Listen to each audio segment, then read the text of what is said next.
मेरा तो कहना सिर्फ इतना है, अपने को, अपने जीवन को अच्छे और बुरे में बांटो नहीं। मैं तो एक सूत्र तुम्हें देना चाहता हूं कि इस सत्य को कभी मत भूलो। जाने कब जिंदगी की शाम आ जाए, जाने कब वो क्षण आ जाए कि तुम नहीं रहे, जाने कब वो क्षण आए। वो क्षण कभी भी आ सकता है कि कोई व्यक्ति एकाएक नहीं हो जाता है। जो व्यक्ति नहीं हो जाता है उसकी जिंदगी का वो क्षण एकाएक ही आता है बिना बताए। इसलिए मैं तो जीने का एक ही सूत्र देना चाहता हूं कि ऐसे जियो जैसे आज ही तुम्हारी जिंदगी का अंतिम दिन है। It's the last day of your life. अगर इतना तुम्हें याद है कि आज मेरी जिंदगी का अंतिम दिन है, हो सकता है कल ना रहूंगा, तो आज जो तुम करोगे मैं वचन देता हूं वो गलत नहीं हो सकता, वो बुरा नहीं हो सकता, वो अच्छा अच्छा ही होगा। गलत आपसे हो ही नहीं पाएगा।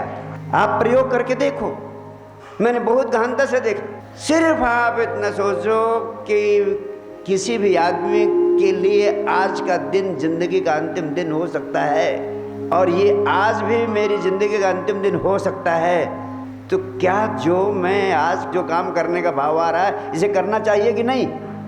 जितना ना करने वाली चीजें हैं वो अपने आप खत्म हो जाएंगी। शत्रुता फिर नहीं कर पाओगे किसी से, और प्रेम करने के लिए मजबूर हो जाओगे, विवश हो जाओगे।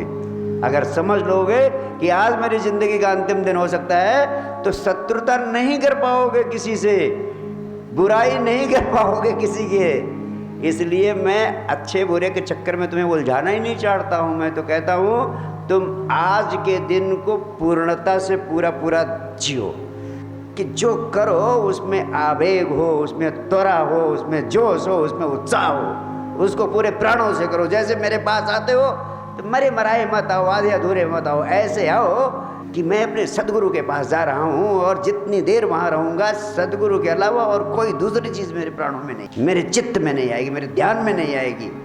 और अगर इस तरह तुम सदगुरु के पास एक दिन भी रह गए तो वो दिन तुम्हारी जिंदगी को बदल देगा। मैं वचन देता हूँ आपको। जीवन को पूर्णता से जियो, लिव लाइफ इंटेंसली।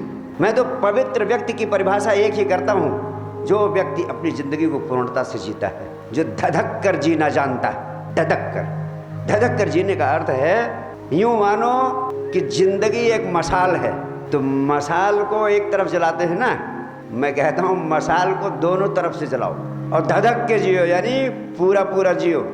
किसी को प्रेम करो तो पूरा पूरा करो, किसी को चाहते हो तो पूरा पूरा चाहो, उसके साथ होना, उसके सामने होना, उसकी दृष्टि के सामने होना तुम्हें पूरा पूरा आनंदित कर जाए। उसके साथ होने के आनंद को पूरा पूरा आत्मसात कर लो। अच्छा करने की बातें आपके जीवन को जीने से वंचित कर देती हैं, जीवन को ही स्थगित कर देती है। अच्छा करने की, अच्छाई से रहने की बात करोगे तो आज तो कर नहीं पाओगे इसको। अच्छा तो तुम कल ही हो सकते हो, भविष्य में हो सकते हो। नैतिकता तो तुम्हें भविष्य में ही लानी पड़ेगी, आज तो वही कर सकते हो जैसे तुम हो। अगर नैतिक होना है, बहुत ईमानदार होना है, बहुत पवित्र होना है, तो उसके लिए भविष्य चाहिए, और भविष्य अनिश्चित है। पता लगा तुम कल रहो ही ना, और तुम नैतिकता में, धार्मिकता में, पवित्रता के चक्कर में उलझे ही रह जाते हो, उसको जी कभी नहीं पाते हो। वो आधा अधूरा ही रह जाता है, क्योंकि वो भविष्य की चीज हो जाती। इसी वक्त तुम अच्छे हो ही नहीं सकते हो। अच्छे होने की बात सोचोगे तो सोचोगे भविष्य में अच्छे हो जाएंगे, अभी तो वैसे ही हो सकते हो जैसे तुम हो। तो मेरा कहने का मतलब है, अपने प्रति लव डाइसेल्फ अध्यात्म का बहुत महत्वपूर्ण सूत्र है। स्वयं को प्रेम करो, उसका अर्थ है कि जैसे हो स्वयं को वैसे ही स्वीकारो। Accept as you are. और जब तुम एक्सेप्ट कर लेते हो अपने को, तो अपने प्रति कोई अपराध भाव नहीं होना चाहिए, अपने प्रति कोई निंदा का भाव नहीं होना चाहिए, अपने प्रति हमेशा आत्मसम्मान का भाव होना चाहिए। और जैसे हो सहजता से वैसे रहना शुरू करो। जो भी तुम्हारे भीतर है वो तुम्हारे भीतर विभाजन पैदा करता है। क्यों? क्योंकि तुम अपना मूल्यांकन करने लगते हो, जज करने लगते हो। हमेशा तुम सोचते हो कि मैं सही हूँ कि गलत हूँ, मैं अच्छा कर रहा हूँ या मैं बुरा कर रहा हूँ, और दूसरे का भी हमेशा मूल्यांकन करते रहते हो। और मूल्यांकन करना ही आदमी की जीवन की सबसे बड़ी बीमारी है। और जब तुम मूल्यांकन करते हो तो तुम अपने को विभाजित कर देते हो दो में। जाने कब जिंदगी की शाम आ जाए तो जो भाव आ रहा कर लेना चाहिए, फिर दूसरा मन कहता है नहीं यार ये नैतिक नहीं है, ऐसा नहीं करना चाहिए। अब विभाजन कर दिया आपने। विभाजन करने से क्या होगा? अंतर्द्वंद होगा। अंतर्द्वंद से क्या होगा? अंतर संघर्ष होता है। अंतर संघर्ष से क्या होगा?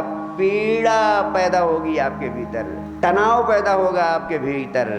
आधा इधर आधा उधर, ऐसा करना चाहोगे, कहोगे ऐसा नहीं करना चाहिए, फिर तुम कुछ भी नहीं कर पाओगे, तुम केवल धुआं धुआं हो जाओगे।